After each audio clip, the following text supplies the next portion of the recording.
घेणं महत्वाचं आहे. पहा इथं म म्हणजे मुदत तुम्हाला इथं लिहिले दिसते. स म्हणजे सरळ व्याज किंवा व्याज, क म्हणजे मुदत काळ, द म्हणजे व्याजाचा दर. मग हे काय आहे तर ते आपल्याला समजून घ्यायचे. पहा आपल्याला घर बांधायचं असेल किंवा एखादी गाडी घ्यायची असेल किंवा काही कारणास्तव आपण बँकेकडून, सोसायटीकडून, पतसंस्थेकडून काही रक्कम आपण घेत असतो आणि ही रक्कमालाच काय म्हणायचं आहे, मुद्दल म्हणायचं आहे. आता हे मुद्दल घेतल्यानंतर आपल्याला बँकेला किंवा पतसंस्थेला ते रक्कम परत करताना आपल्याला काही रक्कम जादा द्यावी लागते आणि ही जादा द्यावी लागणारी रक्कम म्हणजे काय असते, व्याज असते. आपण घेतलेली रक्कम किती वेळात परत करायची हे सुद्धा ठरलेलं असतं आणि ते आहे त्याला म्हणायचं मुदत किंवा काळ आणि ते नेहमी क अक्षराने दाखवतात. आणि आपल्याला बँक कर्ज देते, पतसंस्था कर्ज देते, ते काही फुकट देत नाही, तर त्यासाठी आपल्याकडून काही जादा रक्कम घेत असते आणि ह्या रक्कम किती जादा घ्यायची ते पण ठरलेला असतो. त्यालाच म्हणायचं व्याजाचा दर आणि हा दर नेहमी काय आहे, दशे असा दाखवतात. दशे म्हणजे काय तर दर साल दर शेकडा, साल म्हणजे वर्ष, शेकडा म्हणजे 100. हा व्याजाचा दर असतो तो 100 रुपयाचं 1 वर्षाचं व्याज म्हणजे दशे, दर साल दर शेकडा.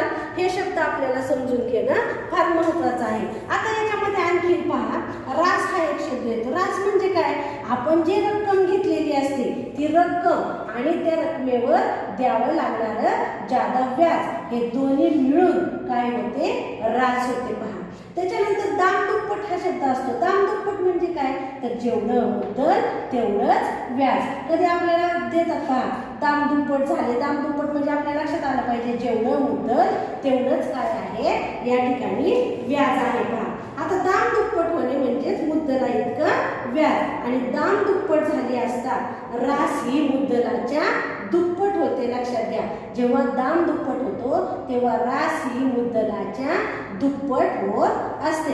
आणि याच्यामध्ये आता आपल्याला सूत्र एक आहे, ते सूत्र पाहून आपल्याला त्यावरील उदाहरणं सोडून घ्यायचे. पहा याच्यामध्ये म म्हणजे मुद्दल, आपण जी रक्कम घेतलेली असते त्या रकमेला म्हणायचं मुद्दल. घेतलेल्या रकमेपेक्षा जी जादा रक्कम आपल्याला द्यावी लागते त्याला म्हणायचं सरळ व्याज किंवा व्याज किंवा किती काळासाठी ती घेतलेली आहे त्याला किती मुदत आहे ते क अक्षराने आपल्याला दाखवता येतं आणि त्यासाठी आपल्याला व्याजाचा दर सुद्धा ठरलेला असतो. म्हणून या ठिकाणी म स क द ही अक्षर वापरून आपल्याला हे सूत्र लिहायचं आहे. स बरोबर म गुणिले द गुणिले क भागिले 100. हे सूत्र अतिशय महत्वाचं आहे आणि या सूत्रावरच आपल्याला सगळी गणितं सोडवायची आहेत. सूत्र पाहिलं होतं स बरोबर म गुणिले द गुणिले क भागिले 100. विद्यार्थी मित्रांनो एक लक्षात घ्या, ज्यावेळेस आपण सरळ व्याजाची गणित सोडवत असतो त्यावेळेस आपल्याला उदाहरणामध्ये काय काय दिले हे आपण प्रथम लिहून घ्यायचे. पहा दशे 10 दराने म्हणजेच आपल्याला द बरोबर किती दिलेले 10. 2000 रुपये मुद्दलावर म्हणजेच म बरोबर किती आहे 2000 रुपये.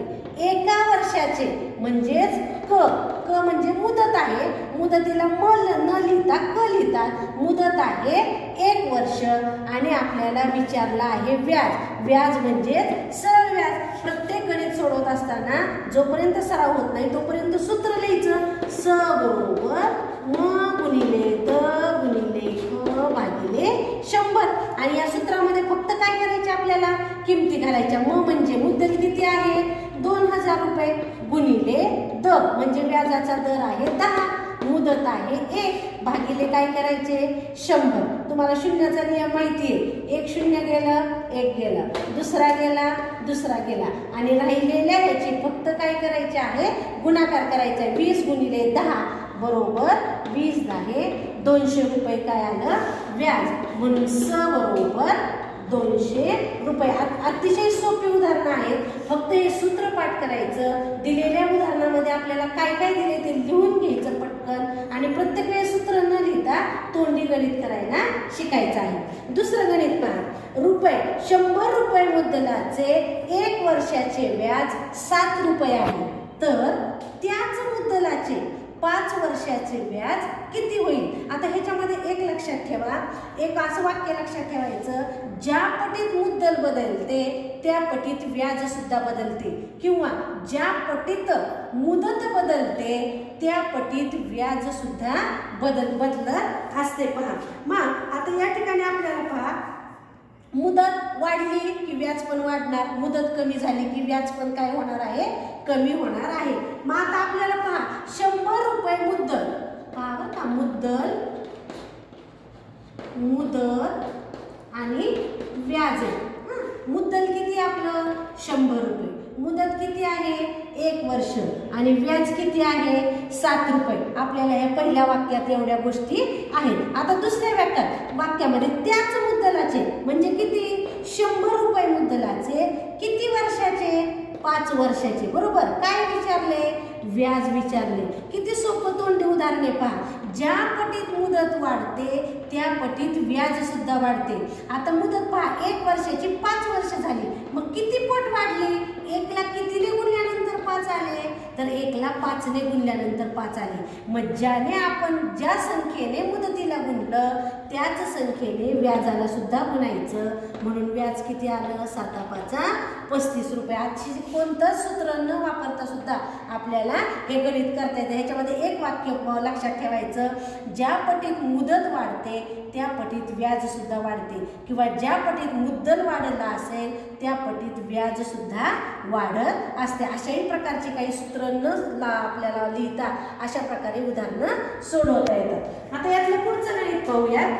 एका ठराविक मुद्दलावर एका ठराविक दराने 2 वर्षात मिळणारे व्याज 1 वर्षात मिळणाऱ्या व्याजाच्या किती पट आहे. आता एका ठराविक मुद्दलावर म्हणजे आपल्याला मुद्दल माहिती नाही, एका ठराविक दराने म्हणजे दर सुद्धा आपल्याला माहिती नाही. 2 वर्षात मिळणारे व्याज म्हणजे फक्त आपल्याला काय माहिती आहे, व्याज माहिती आहे. ते 2 वर्षात मिळणारे म्हणजे आपल्याला मुदत माहिती आहे, मुदत आहे 2 वर्षे. आता एवढ्याच माहितीच्या आधारावर आपल्याला पुढचं काढायचंय. 2 वर्षात मिळणारं व्याज हे 1 वर्षात मिळणाऱ्या व्याजाच्या किती पट असेल. आता तुम्ही पहा, इथं आपण या अगोदर एक वाक्य पाहिलं होतं, बरोबर, ज्या पटीमध्ये मुदत वाढेल त्या पटीमध्ये व्याजही वाढतं, किंवा ज्या पटीमध्ये मुदत कमी होईल त्या पटीत व्याज सुद्धा काय होणार आहे, कमी होणार आहे. मग आता 2 वर्षात मिळणारं व्याज हे 1 वर्षात मिळणाऱ्या व्याजाच्या किती पट असेल.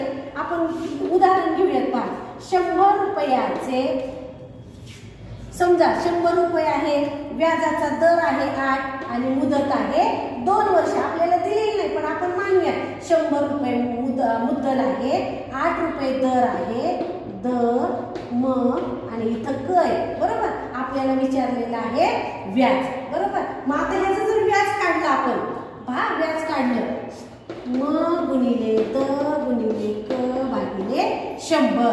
100 ला 100 गेले, 8 दुने 16 रुपये काय आलं, व्याज आलं. किती वर्षाचं आलं, 2 वर्षाचं आलं, बरोबर. मग 2 वर्षाचं व्याज हे 1 वर्षाच्या व्याजापेक्षा 1 वर्षाचं व्याज किती आपल्याला 8 रुपये, 2 वर्षाचं किती आलं 16 रुपये. म्हणजे एखादं आपण उदाहरण, एखादी रक्कम घेऊन आपण या पद्धतीने किती पट असेल तर दुप्पट. किती पट आहे, 8च्या किती पट आहेत 16, तर दुप्पट आहेत. म्हणजेच आपल्याला 1 वर्षात मिळणाऱ्या व्याजाच्या किती पट आहे 2.